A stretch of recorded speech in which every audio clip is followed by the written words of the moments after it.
Hey all!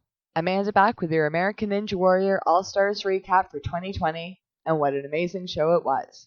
The action kicked off with the first round of the team relay.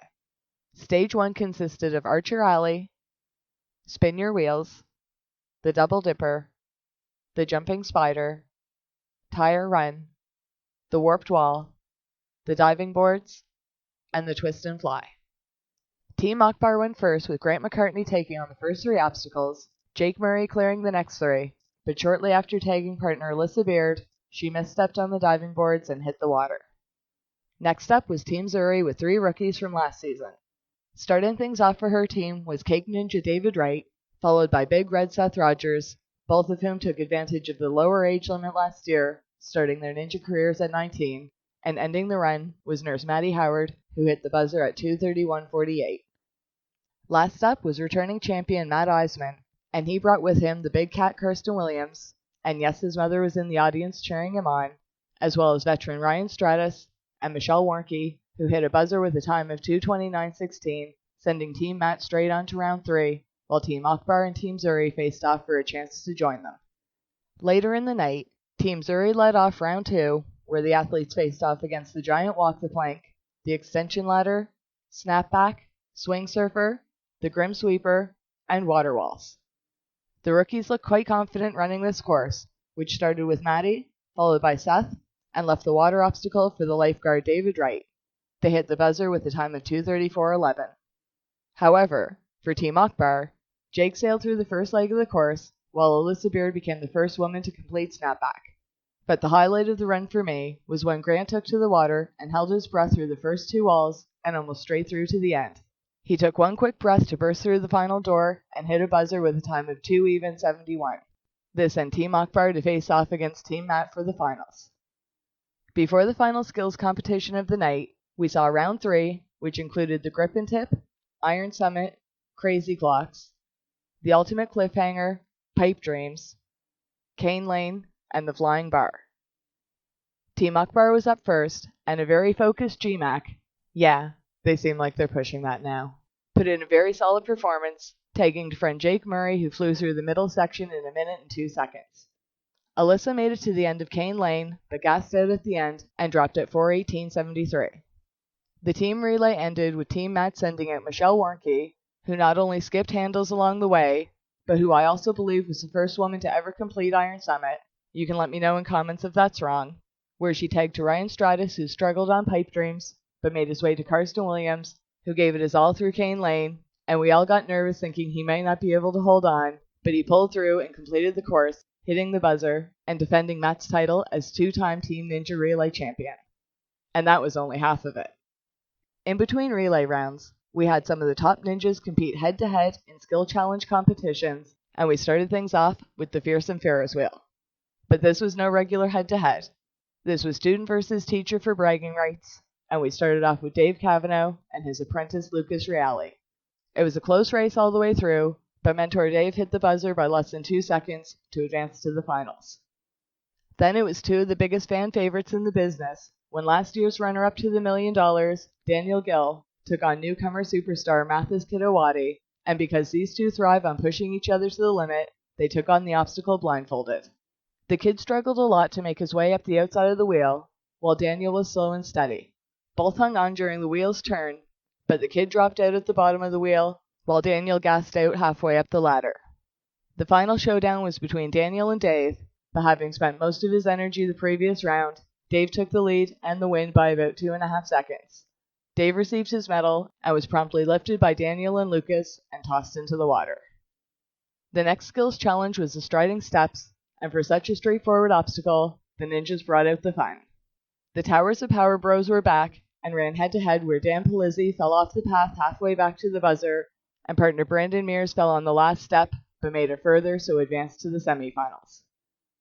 Then, 5-foot Barclay Stockett took on friend and 6'6" big dog Jody Avila, and they really played it up at the starting line, wearing each other's shirts and goofing around. Barclay fell halfway back, but Jody managed to hang on and hit the buzzer with a time of 18:01, sending him to the finals. Then, love was in the air, and apparently laundry was on the floor, when engaged couple Jesse LeBrecq took on future husband Krista Ganji, where the loser had to do the laundry for the next 6 months. Jessie wanted it bad, but fell off her track halfway back, and I thought she was going to reach out and take Chris down with her, but he ignored her cries and hit a buzzer with a time of 18:91. And to finish the qualifiers, we had jokers Chad Flexington and Grant McCartney, who upped the stakes by adding a plastic alligator to the water as a fear tactic. Grant almost made it to the end but fell, and Chad hit the buzzer with a time of 21:29. We then went to the semifinals where Jody took on Dan, who fell on the way back, leaving Jody to advance by hitting a buzzer with a time of 17:32. Then, it was down to a photo finish when Chris hit the buzzer at 17:08, and Chad hit it less than a second earlier at a time of 16:99, sending Chad to face off against Jody. Chad held the lead for most of the race, but Jody put out a valiant effort at the end trying to reach the buzzer, but once again Chad was faster, winning his red, white, and blue medal. The third skills challenge of the night was the Mega Spider Climb, where we saw Chicago take on Atlanta, with Michael Torres and Ethan Swanson taking on Tyler Gillette and Kevin Carbone. This 80-foot climb was won last year by Chris Wilczewski, who beat out Neil Carver by 4/100ths of a second, setting a record for beating the obstacle in under 20 seconds at 19:44. Ethan got the first win for Chicago by beating out Kevin, breaking last year's record with a time of 18:10. Then, his teammate Michael made it 2-0 Chi-Town by beating Tyler with a time of 17:43, breaking the record Ethan had just set. Then, it was Ethan versus Michael, where Michael breaks his own record he just set by hitting the final buzzer at a time of 16:37. All three runs combined came to less than 1 minute total, and is just one of the reasons you do not want to miss a second of the action. We ended the night with the always popular Big Dipper Skills Challenge, where the second track is removed from the Double Dipper, and ninjas find a creative way to win points from the judges, aka the hosts, to take the prize. Each ninja gets 2 jumps, and the highest combined score at the end wins. Jesse Graff went first and did a beautiful backflip leading into the splits upside down, but then landed hard in a belly flop and received 23 points. Adam Rail was up next with the Heisman hook, where Eskimo ninja Nick Hansen threw a football to Adam from the sidelines, and although Adam caught it, the football slid from under his arm when he struck his final pose, and he only earned 21 points. The Phoenix Najee Richardson wore teammate Sean Bryan's shirt in honor of his injured friend, and started upside down with his feet on the bar, and did a somersault mid-air, but when he went to point at the hosts, he got disoriented, and the landing kind of fell apart. He was awarded 25 points. And last up, we have G-Mac, who once again broke out his Speedo and shower cap, but in spite of the playful start, Grant ended up doing a backward somersault through a hoop suspended mid-air, and took home the first perfect score of the night. This was my personal favorite jump of the night. Round 2 started off with Adam's second jump being digested while they were away, where he tried a front flip full split, but it all fell apart, and he added another 17 points to his score to land him at 38. Next up was Grant, who once again brought the hoop, laying it across the water this time, where he managed to pull off a double backflip, but landed just outside of the hoop, gaining 22 points, bringing him to the top of the leaderboard with 52 points total. Najee once again wore a friend's shirt, this time of Ethan Swanson, who I believe they said had been previously injured. If that is correct, I would think it would have happened during the previous Mega Spider Climb, but I did not catch anything at the time of the run. If anyone can confirm this, please leave a comment and let us know.